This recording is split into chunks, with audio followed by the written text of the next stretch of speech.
Hello everyone, it's me, Mr. Drake, back once again, and I hope you got your pens and pencils ready, because this week I'm showing you how I'm going to turn £8,000 into £10,000 tax-free in the next couple of weeks. I'm going to show you the reasons why I'm doing it. I'm also going to show you the reasons why you might not want to do it. It must be said, I'm not selling anything in this video. I'm just showing a simple, legal, government-backed profit hack. So let's start off nice and easy with the how. In a previous video, I talked to you about the lifetime ISA, and it's fair to say I had a pretty high opinion of them. Well, now it's my turn to take action on it, and I'm going to show you exactly how they work. The lifetime ISA can be held within a stocks and shares account or a cash savings account, and they offer you two amazing perks. The first one is all profits are tax-free.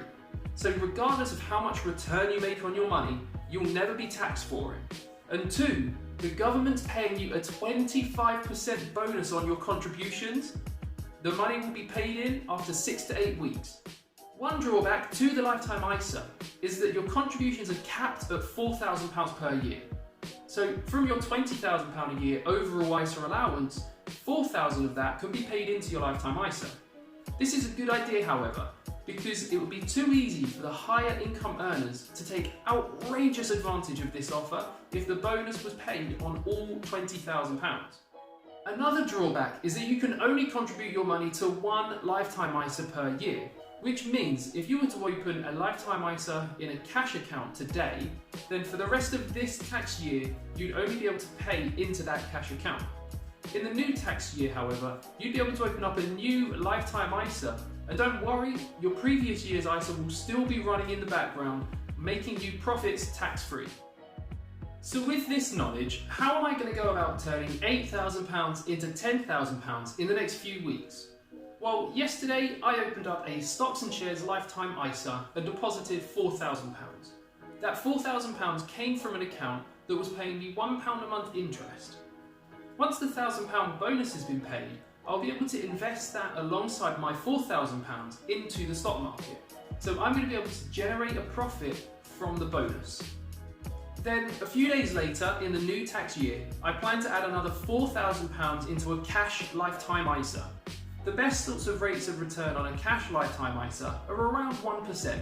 But when you combine that with the 25% bonus, you're looking at a 26% return on your money in the first year.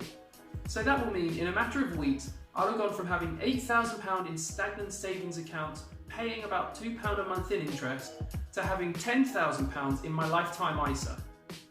There is something you need to know about the lifetime ISA before you invest a single penny into them. The reason for the outrageously overweighted bonus is because you have to use the money in a specific way in order to keep the bonus and avoid losing some of your own money. You see, you can only use the lifetime ISA towards the purchase of your first home or after the age of 60. If you fail to use the money for either of those reasons, the government will charge a 25% penalty to your account, which will end up in you actually losing some of your invested money. This is because when you add 25% to 4,000, it makes 5,000. But when you take away 25% from 5,000, it isn't 4,000. It's 3,750.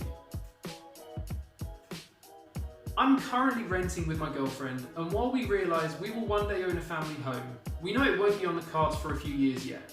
So in that time, it makes sense to save some of my money aside in an account that offers me 3 benefits. Number 1 is the tax-free growth. Number 2 is the 25% bonus. And number 3 is a penalty to stop me making unnecessary withdrawals.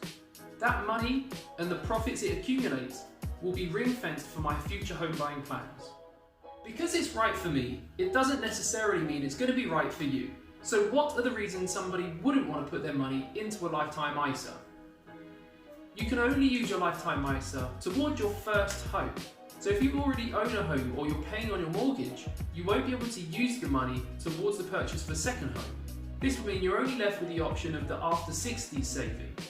If I was to be honest, if you want to save money for your 60s and onwards, you're better off putting extra money into your pension than putting it into a lifetime ISA. If £8,000 in the next few weeks would see you put most, if not all, of your savings away into the lifetime ISA, I would strongly advise against doing so. All it would take is a small meltdown with your car or your home, and you're paying the penalty to withdraw some of the money so that you avoid going into debt. What you can do, on the other hand, is make regular consistent payments through the course of the year, whether it's weekly, monthly or every other month, and you can slowly siphon off some of your income into the lifetime ISA so that over the course of a year you save somewhere between a few hundred and a few £1,000s, still making that 25% bonus on everything. However, there is a way around the lack of disposable cash. It isn't a way I recommend for most people, but it would be possible for a loan from a bank to pay part or all of your £4,000 contributions and you still make a profit in the long term.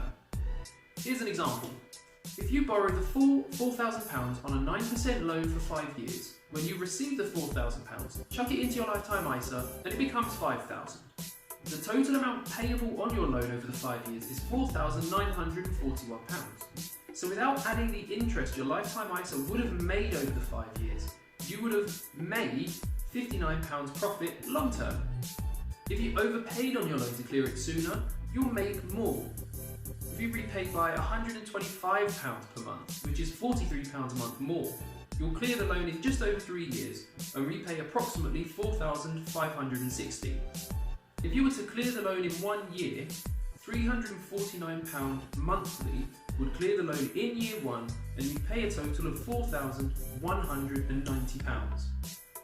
In doing this, you're putting yourself in debt to a bank or creditor, so I do not advise doing it. The risk attached with debt is that you're unable to meet repayments suddenly and you then have to draw on the lifetime ISA to repay the debt and you lose your bonus and also some of your own money. It is, however, a mathematical possibility to profit from it, and there may be some people out there who would do it and pull it off. It's the sort of thing that I would have done if I didn't have the disposable income. For me, the lifetime ISA is a no-brainer if you're saving to buy your first home. It's better than the Help to Buy ISA, which will no longer be available after November 2019. For saving for your retirement, I don't recommend using a lifetime ISA. Instead, I recommend contributing more to your pre-tax pension with your employer. Whether you're making your LISA contributions in one lump sum or smaller regular deposits, you're going to make a 25% bonus on all contributions paid 6 to 8 weeks later. Finally, avoid making withdrawals at all costs. One withdrawal could potentially undo years of hard work.